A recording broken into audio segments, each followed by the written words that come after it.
Hi guys, welcome to the K-mean clusterings project solution lecture. I'm sure you have already done with all the tasks. Let's move on and go through these tasks together. So the first thing is importing these libraries. We need to simply run this cell. In the next task, he's asking to read the file and display the head of the dataset. So our data frame is going to be df equal to pd dot read csv, and the file name is seed underscore data. Seed underscore data. You can press tab. If the file is there in your directory, the name will pop up. And then df dot head. Let's run this cell, and here we have the same output. Moving forward, how many entries we have in the dataset? Simply call info and run this cell.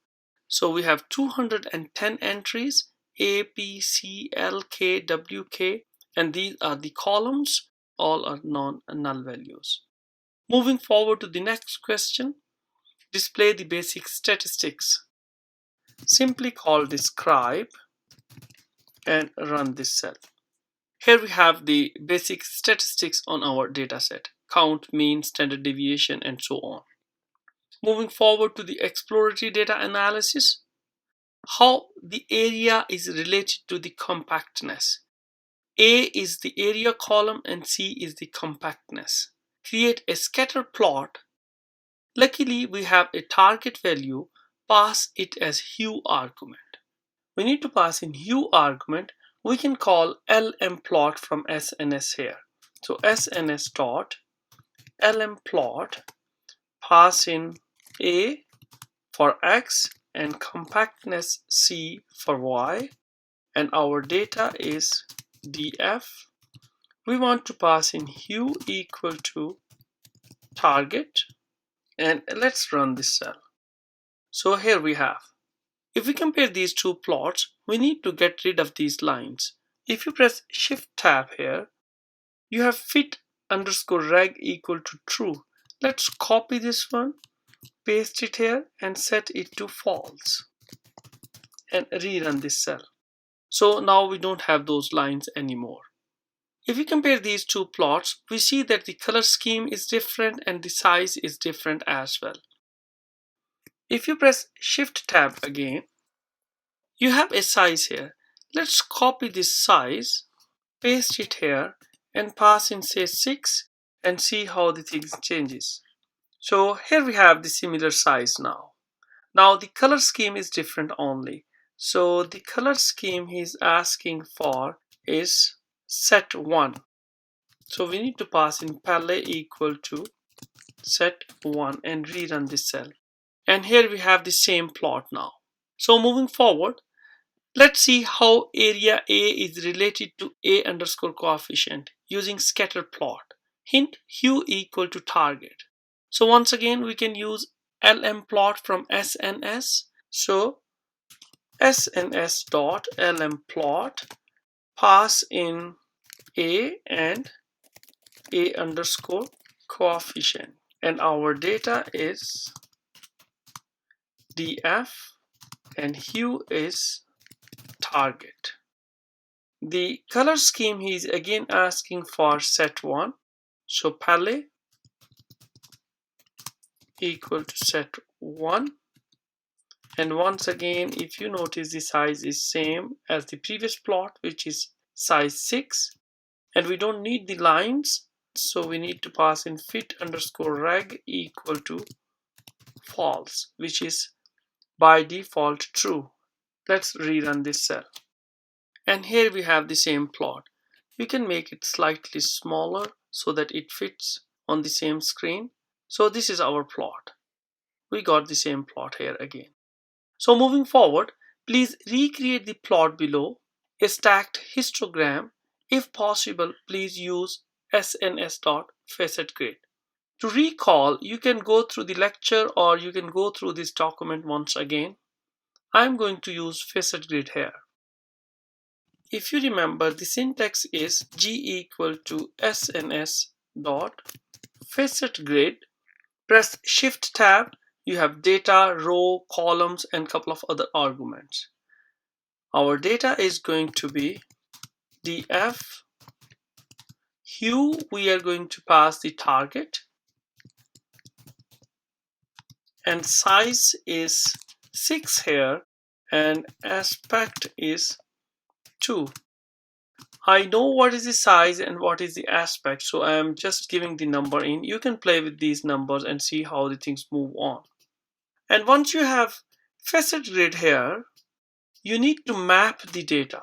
So g dot map, so plt dot hist, because you are plotting a histogram, and along x you have a. And let's rerun this cell. This plot looks similar. The difference is the color scheme is different, the bin size is different, and there is some transparency alpha as well.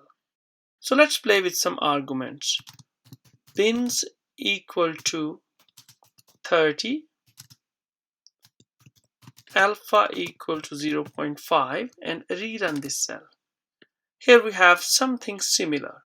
We passed in bin size more than what he's passing in his output.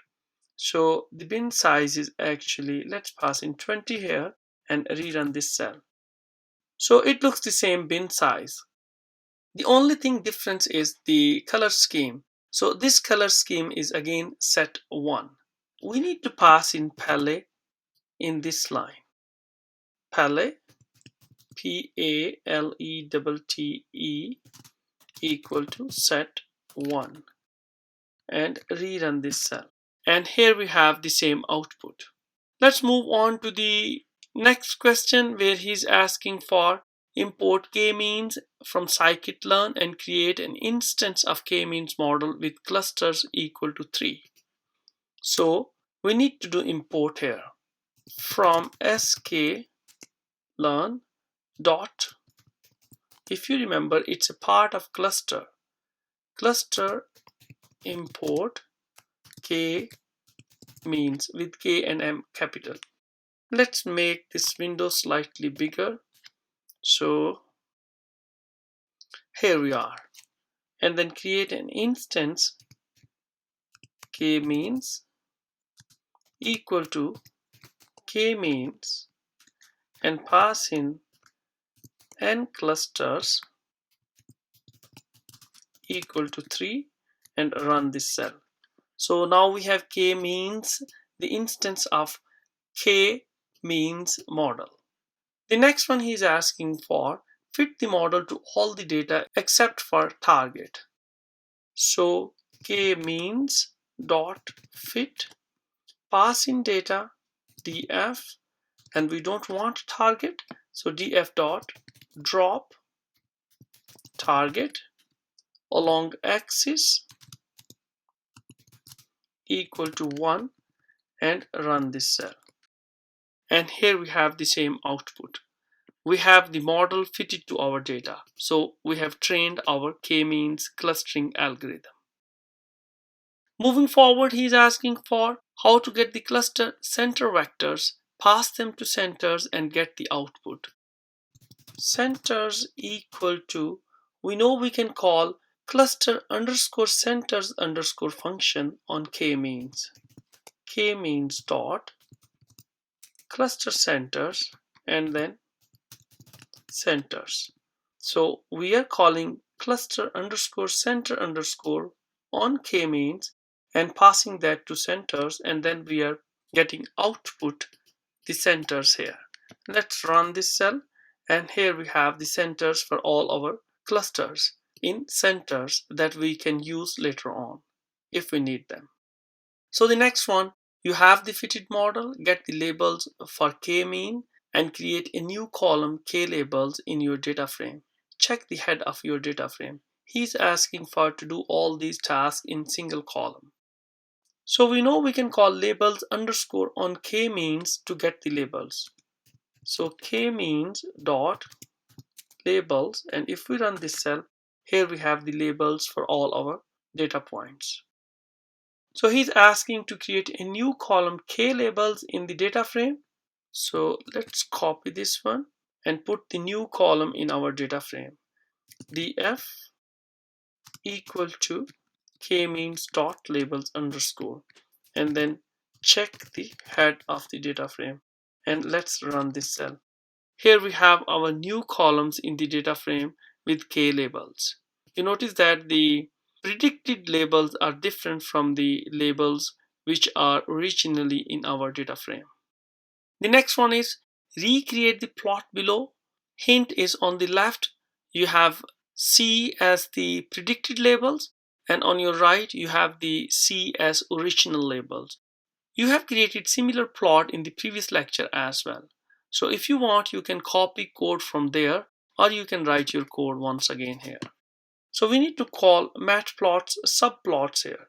So f, we have two plots, ax1 and ax2, equal to plt dot subplots. We want two columns and one row. So one row and two columns. And we want to share axis. If you notice, you don't have axis here. We want to share y axis. Share y, set it true, and set the fixed size equal to 10, 6. And if we run this cell, we have two canvases here. Now we need to put the data on both canvases and pass in C equal to predicted labels in the first one and C equal to original labels in the second one. So grab axis 1, ax1, call scatter plot, pass in x equal to, grab the column A because he's asking for A and A coefficients, and y equal to df A underscore coefficient, and pass in C equal to df, and we can grab the column K labels here. And our second plot is copy this code, paste it here, and instead of C equal to K labels we have target, and run this cell. We need to change this ax1 to ax2 and rerun this cell. And here we have our data points on two plots. So this is black and white. We need to pass in the color scheme as well. So this one is rainbow. So we need to pass in CMap equal to rainbow in both of these plots. CMap equal to rainbow. And let's rerun this cell. And here we have two plots. So if we compare the plots, we need to set the titles and we need to put the cluster centroids as well. Let's set the titles first. ax1 dot, we can use set title and pass in k means k equal to 3, and for the second plot ax2 dot set underscore title, and this one is original. And let's rerun this cell. And here we have the k means k equal to 3 and original. The only thing left is we need to put the cluster centroids on the plot on our left side. We know we have cluster centroids in centers. Let's grab centers here now. And our canvas is ax1. We need to call scatter plot on ax1 and grab the centers here. X is our centers, and we want the everything in column 1, which is A, and y equal to centers and everything, and we need to get the column for A coefficient. So if we go back and see, A coefficient is 0, 1, 2, 3, 4, and 5. So we need to grab fifth column. If you go back, 0, 1, 2, 3, 4th, and 5th column. So the first one is for A, the second one is for P, this is for C, this is for LK, and so on. This one is for A coefficients. So we are using A and A coefficients, so we need to grab the 5th column here. Let's set the color for centroid. C is black. Change the size to 300 and run this cell. Here we have black centroids in our plot on the left. If we notice, we have to pass in alpha as well. So let's pass in alpha equal to 0.5 and rerun this cell. And here we have the same output. We got the centroids on our plot as well. So once again, let's have a quick overview on this plot. So we have relatively longer code here. We are using matplot's subplot here, setting number of rows and number of columns, sharing y-axis, setting the figure size, and then grabbing the canvas AX1, putting the scatter plot on this canvas, and setting the C as the predicted labels. Then we are setting the title of the plot, and then putting the centroids, which are predicted by our k-means algorithm. We are grabbing 1st and 5th column because we are grabbing A and A coefficient column for the data. So we need to grab the respective columns from the centers as well. In the second plot on AX2, we are passing target as C, which is the original data set. So we see differences between these two plots. Our algorithm is giving clustering which is different from the original clustering that we had. Once again, this is unsupervised learning. We luckily have the labels. However, in the real life, we don't get the labels. So moving forward to the next question, which is elbow point. Estimate the elbow point to see if our selection of K was right. So this is the same code that we did in our previous lecture. Let's use the for loop and range function and get a dictionary in the output where keys as K and values as the sum of squared distances. So let's initialize the dictionary sum dist empty dictionary and for K in range 1 to 10,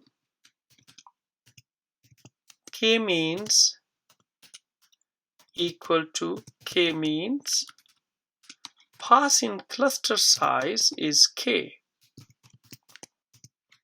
and then call fit at the same time and pass in data df dot drop. We don't want target, and along x is equal to 1. If you remember, we can call inertia on k-means to get the sum of square distances. So sum dist pass in k equal to k-means dot inertia underscore and run this cell. So there's no error, it's working properly. So now we have dictionary sum underscore dist with K as the keys and values as the sum of square distances. So generate the elbow plot. Let's use that dictionary and create this elbow plot. plt.plot we can use here. If you remember, we need to pass into list sum underscore dist dot keys as x and list sum underscore dist dot values, and let's run this cell. So this should be here. Let's rerun this cell, and here we have the similar plot. We need to do some figure aesthetics here as well. So we see we have hexagons here with blue colors. The line color is green. So let's pass in a couple of arguments here just to set the figure same to what he's asking for. So line style, we have a continuous line, and the line color is green, marker is hexagon, and marker face color is blue. Let's rerun this cell, and here we have the similar plot. If you notice, the size of this marker is slightly smaller than what he's asking for. Let's pass in size as well. So marker size equal to 8 and rerun this cell. And if you notice, now we have the same marker size as well. So we got the same output what he was asking for. So guys, I hope you enjoyed the lecture. This was all about k-means clustering. Just for fun, and if you are interested, you can print the confusion matrix and classification report in this case as well. And the reason is because you are provided with the target values. So you have the target values and you have the predicted values. And you need target and predicted values in classification reports. However, in the real life, you can't really do this thing because you are not provided with the original values, or you don't have the labels along with the data. You have to predict the labels in unsupervised learning. So go ahead and print the confusion matrix and classification report and see how your k-means clustering model is performing. Once again, this is unsupervised learning, and you don't have such luxury of having the labels for your data in the real life projects. Let's move on to the next one. See you in the next lecture. Good luck.